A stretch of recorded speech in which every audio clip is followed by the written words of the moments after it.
Science may be on the verge of making us all live longer, and perhaps even a lot longer. But hey, hang on. Can we afford having more elderly people around for longer? How do we pay for their pensions or their medical expenses? That's something that puzzles more than one person when they hear about life extension for the first time. And the answer is, it really depends on how you define life extension. But let's take one step at a time. Why is retirement even a thing?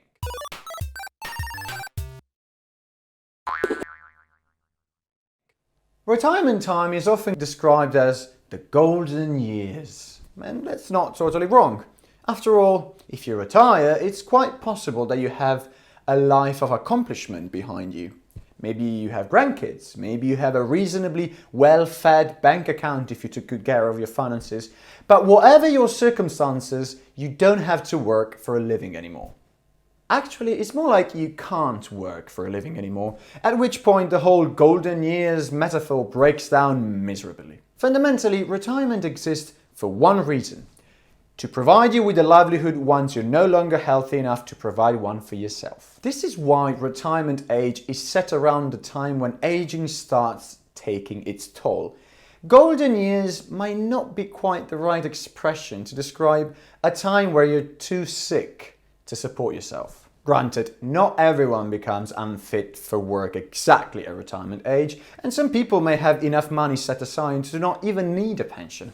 But the gradual decline of our health as we approach our 70s and later ages is no mystery, and neither is the fact that the less healthy you are, the less able to work you become. This is the reason why the modern social security system was created in the first place around 100 years ago. But things aren't the same as back then anymore. The average life expectancy at birth was significantly lower than today, and Social Security was set up to work in a system in which people generally only lived to about 80 at most. Over the last 100 years, our lives have stretched, mostly thanks to better hygiene, nutrition, and advances in medical technology, pulling the global average life expectancy from a meager 34 years in 1913 all the way up to 71 years in 2015. Life expectancy increased, to at least some extent, for people of all ages, which means that people are living longer than the pension system, which hasn't changed much since it was first created, expects them to live. According to UN projections, this lifespan stretch will lead to the population of people aged 60 and above to more than double in just over 30 years, growing from 1 billion in 2017 to 2.1 billion in 2050. Meanwhile, the other age cohorts aren't growing much at all, which ultimately will lead to a growing number of people needing a pension, while the number of working people who are paying for those pensions with their contributions won't change that much. Population aging, that is, the increase in the proportion of elderly people, is the main factor that has led economists and social security institutions around the world to worry that a pension crisis might be on its way. Within a few decades' time, pension systems might run out of money, leaving retirees without a livelihood. Whether this will actually happen or not, it's possible that the problem might be solved by better policies or clever financial measures, but the question here is whether life extension might aggravate this potential problem. The doubt seems fair, because at first glance, the longer you live past retirement age, the longer you need to be paid a pension. And if pension funds are already running dry, wouldn't life extension just make matters worse? Worse still, medical expenses for older people are notoriously high, given that they typically suffer from multiple chronic conditions at the same time. If they live longer, how is this not going to place more strain on the economy? That depends. As we've seen in one of the earliest extant episodes, lifespan and health span are two different yet interconnected things. Lifespan is the duration of your life. Health span is the time of your life spent in good health, free of the chronic diseases of aging. If life extension was just an extension of lifespan without extending your health span as well, then yes, it would probably exacerbate the problem of pensions, because people's health and ability to work would begin deteriorating at the same time they do now, but their lives would last longer than now. This means they would be sick for longer and they would need to be paid pensions for longer. That's a no-brainer. But this is not what life extension is. The term is definitely misleading. It explicitly talks about extending life, not health. But we probably use it for an intuitive reason, which is that if you're not healthy enough to be alive, you're not alive. So to extend your lifespan to any significant extent, you also need to extend your health span. If we're talking about life extension as extending health span to such a degree that people wind up living a good deal longer and in better health, rather than making the problem of pension worse, life extension might solve or at least mitigate it. And this is easy to see in the best case scenario of life extension. Suppose we got ridiculously good at life extension. We had therapies available that kept everyone in the physical and mental shape of a 20-year-old, regardless of their chronological age, and as a consequence, people could live indefinitely until they ran out of luck. In this case, the fundamental reason why retirement exists, the fact that everyone's health eventually declines too much for them to keep working, would stop being a thing. And in principle, we could do away with pensions altogether, because people would be able to work at any age. No pensions to pay, no pension crisis. Another no-brainer. I know, the thought of working forever makes the skin of many people crawl. But there's a couple of things to keep in mind. First and foremost, the fact that the alternative to being able to work forever is becoming too sick to work at some point. And at the moment, that always degenerates into being too dead and buried to work. I don't know about you, but I know which one I'm going to pick. Besides, even if we could do away with pensions altogether, we wouldn't necessarily have to. In a situation where aging was off the table completely, we could decide we still want to keep pensions around for the sake of giving people a well-deserved holiday of, say, 5 years every 40 years of work. A holiday that doesn't come at the price of poor health. Of course, how a pension system like this would work depends on the specific country and economic situation, but arguably it would be a lot easier for Social Security to pay you a pension for just a handful of years, at the end of which you'd be right back to work and pay taxes.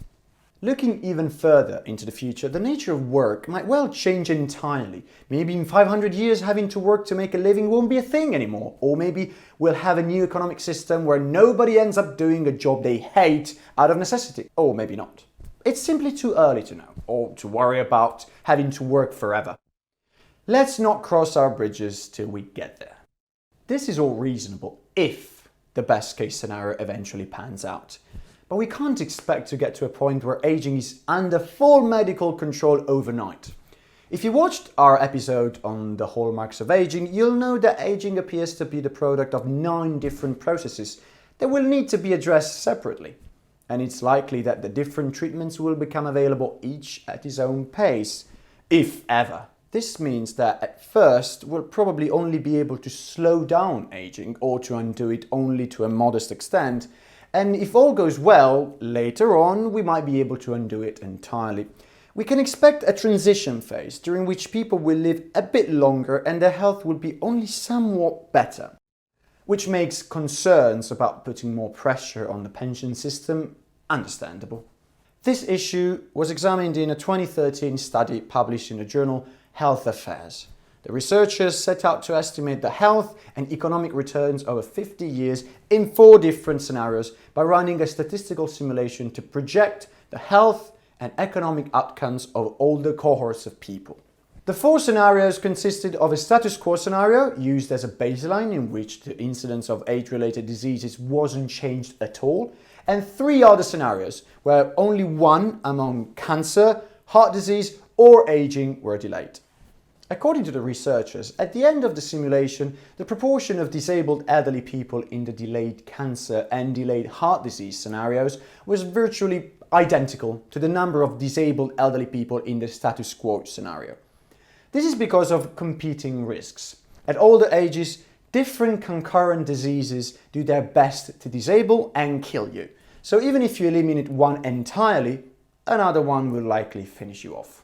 In comparison, the number of disabled elderly in the delayed aging scenario was significantly lower than in the status quo scenario, which is no surprise because attacking aging means attacking all age-related pathologies at once. These simulated non-disabled old people lived a little longer, though not forever because aging was only modestly delayed in the simulation, pushing up life expectancy by 2.2 years.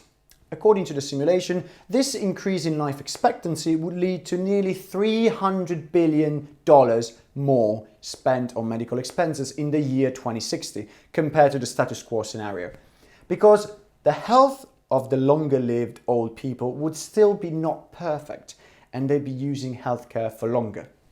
In contrast, the delayed cancer and the delayed heart disease scenarios showed only a modest increase and a decrease, respectively, in medical spending. This would seem to suggest that, from an economic perspective, we'd be better off fighting single diseases than aging itself. But there's a caveat. The delayed aging scenario was simulated in two different versions. One, in which the eligibility ages for retirement and senior healthcare insurance weren't changed, and one with a fix, in which they were slightly increased by a couple of years. This is not unreasonable. The delayed aging scenario assumed that the elderly people's health was overall better than in the status quo scenario. They were a little less elderly, if you will, despite their actual age, so they could work for a little longer.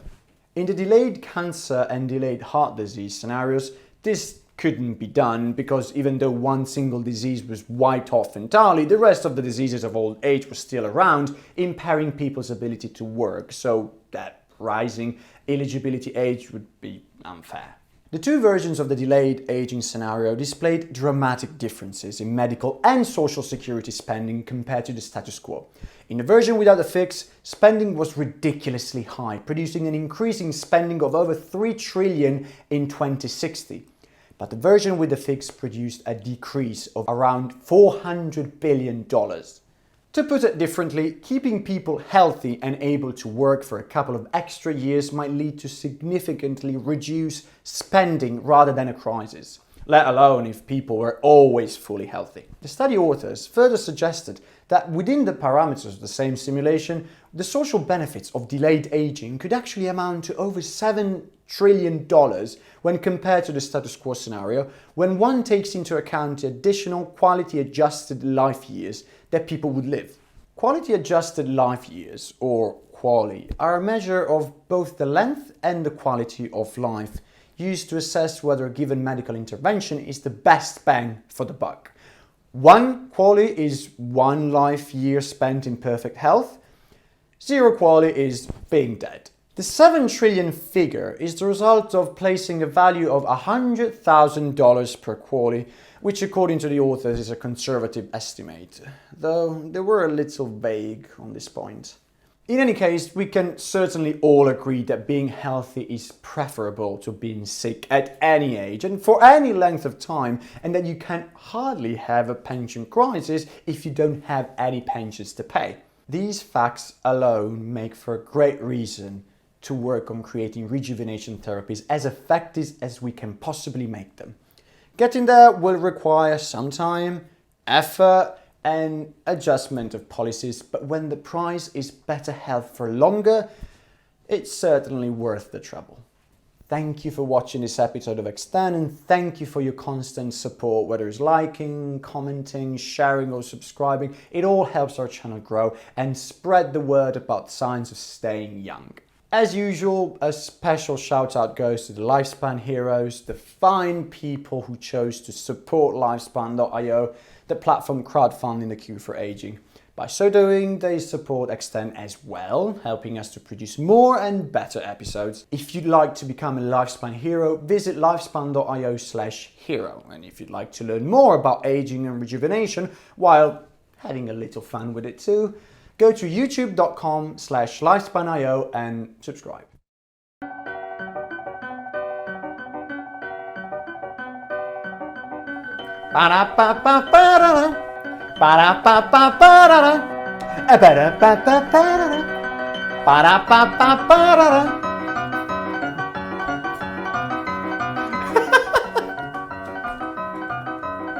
There is a special place in hell for people like you. Growing from 1 billion in 26. Oh, is that so? I will murder you. Let's see how long you can last with this. Ba-da-ba-ba-ba-da-da. Ba-da-ba-ba-ba-da-da. Ba-da-ba-ba-ba-da-da. I will murder you in your sleep. Lifespan and healthspan are two different yet interconnected. Ba-da-ba-ba-ba-da-da.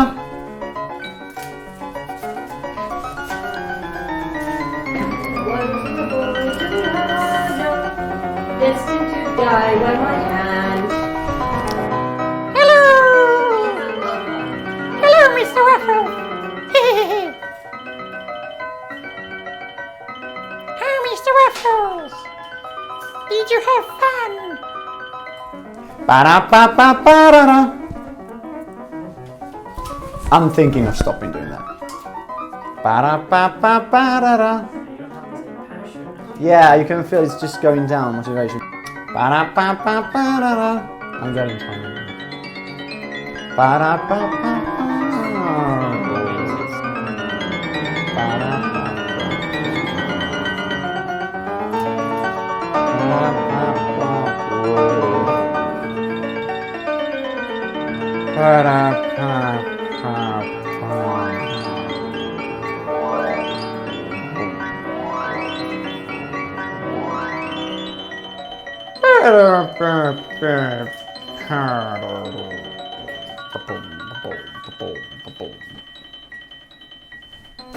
Ba-da-ba-ba-ba-da-da. The very, we both know the very inefficient weapon. Yeah, inefficient weapon. Go back to eat your yogurt. Go on. Oh, by the way, I noticed that. Ba-da-ba-ba-ba-da-da.